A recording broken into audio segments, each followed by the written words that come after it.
Mantan Kepala BIN Letjen TNI Purnawirawan Setioso tiba-tiba bicara soal ancaman Cina menjajah Indonesia. Peringatan semacam ini sebenarnya sudah sering saya dengar. Buat saya ini ancaman mengada-ada. Tapi ketika yang bicara begini adalah seorang mantan gubernur DKI dan mantan kepala BIN, saya rasa ini tidak bisa diabaikan. Apalagi dia bicara begini di acara Halal Bihalal Islamic Center, yang kemudian diangkat sebagai materi dialog di kanal YouTube Hersu Beno. Hersu Beno adalah aktivis anti Jokowi yang cukup berpengaruh. Karena itu kesalahan argumen Pak Sutioso atau Bang Yos harus segera ditanggapi. Saya sampaikan ulang dulu penjelasan Bang Yos. Dia mengingatkan akan adanya kemungkinan Cina menguasai Indonesia. Menurut Bang Yos, banyaknya tenaga asing TKA asal Cina yang datang ke tanah air bisa menjadi ancaman bagi pribumi. Kita ini mayoritas, jangan sampai suatu saat kita tersisih, kata Bang Yos. Menurut Bang Yos, kalau Cina sebagai investor membawa tenaga ahli dari negaranya, itu sih biasa. Yang jadi masalah, Cina malah membawa ribuan tenaga kerja kasar. Menurutnya bahkan para tenaga ahli yang dibawa para investor itu pun harus dicek betul. Apakah memang benar-benar mereka didatangkan untuk mengisi pekerjaan yang tidak bisa dilakukan orang Indonesia. Jumlah tenaga ahli asing itu juga seharusnya terbatas. Paling-paling 10 orang termasuk para staf. Masalahnya yang dikirim Cina itu jumlahnya tidak sedikit.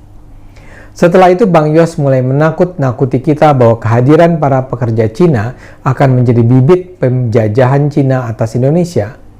Dengan sangat percaya diri Bang Yos mengatakan, saya jamin para pekerja itu tidak akan pulang ke negara asal. Alasannya sederhana.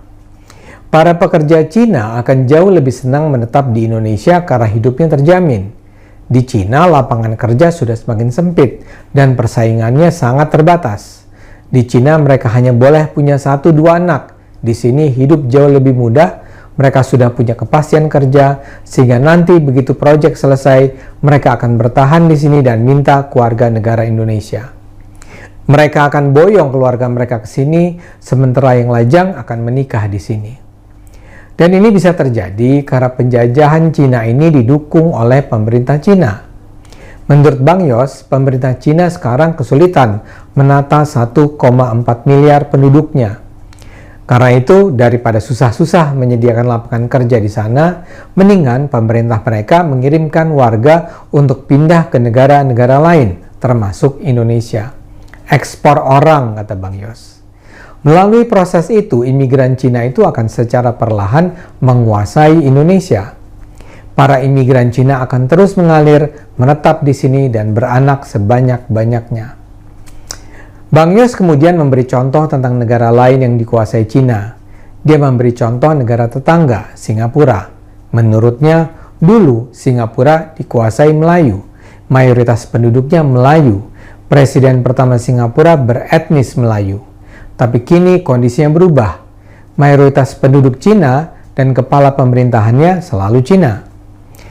Kok kita tidak sadar-sadar sih, kata Bang Yos.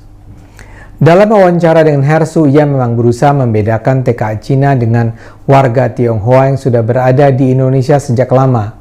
Bang Yos menggambarkan warga Tionghoa itu sebagai etnis Tionghoa yang nenek moyangnya sudah ikut berjuang dalam revolusi melawan Belanda, melawan Jepang.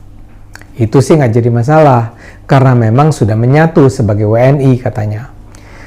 Bahkan mereka ini adalah pejuang lewat olahraga. Mereka telah berkontribusi positif terhadap negara ini, tambahnya. Kata Bang Yos lagi, yang saya khawatirkan adalah kemungkinan para pendatang Cina akan menguasai Indonesia. Ini perlu diantisipasi, ujarnya. Pola kerja intelijen itu adalah mendeteksi dini. Karena itu sebagai intelijen, dia mendeteksi tentang kemungkinan buruk yang terjadi. Langkah berikutnya adalah cegah dini. Dia mengatakan arus TKA Cina ini perlu dihentikan. Itulah yang dikatakan Sutioso. Bagi saya, apa yang dikatakannya mengandung sejumlah persoalan mendasar, sangat mendasar. Yang paling awal adalah soal data. Dia menggunakan data keliru, misalnya soal pengalaman Singapura. Singapura sejak kelahirannya adalah negara yang memang didominasi ras Cina. Singapura sejak lama mayoritas penduduknya Cina dan Melayu selalu menjadi minoritas. Tapi mereka sangat khawatir dengan politik keseimbangan ras dan etnik. Karena itu ketika pertama berdiri tahun 1965 yang ditunjuk sebagai presiden adalah Yusof Ishak yang adalah orang Melayu, sementara yang menjadi Perdana Menteri adalah Lee Kuan Yew yang adalah orang Cina. Sekarang pun begitu. Presiden Singapura adalah Melayu dan Perdana Menterinya adalah Cina.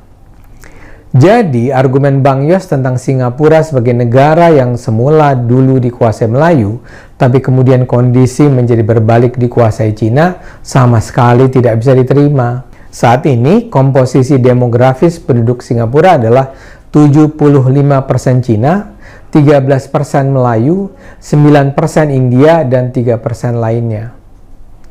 Persoalan kedua adalah soal apa yang disebut sebagai banjir tenaga kerja asing.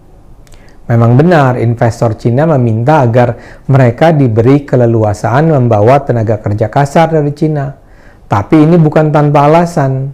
Bagi para pengusaha Cina, para pekerja Cina dianggap lebih menguntungkan karena tidak rewel, giat bekerja, produktif, dan cakap.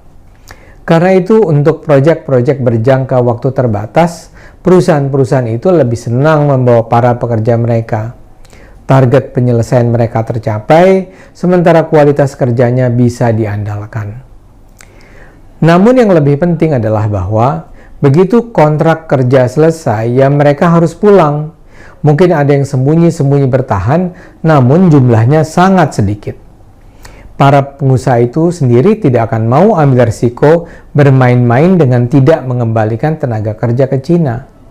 Imigrasi Indonesia pun akan bertindak tegas. Tidak akan mudah bagi para imigran Cina untuk memperoleh keluarga negara Indonesia.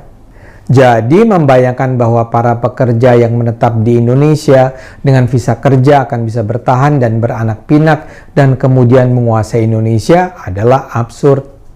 Begitu juga tidak benar membayangkan pemerintah Cina kesulitan mengatur 1,4 miliar penduduknya sehingga harus melakukan ekspor orang. Cina itu negara kaya dengan tingkat ekonomi tertinggi di dunia. Penduduknya pun tersebar di seluruh daratan Cina. Selain itu, kalau mau bicara data, marilah kita bertanya, berapa sih jumlah tenaga kerja asing Cina sebenarnya? Kementerian Ketenagakerjaan mencatat jumlah TKA Cina di Indonesia adalah sekitar 38.000 orang. Cuma 38.000 orang. Mereka memang tercatat sebagai jumlah TKA terbesar dibandingkan negara-negara lain. Setara 42% dari total 89.000 TKA asing. Namun ya hanya segitu, tidak sampai 40.000 orang.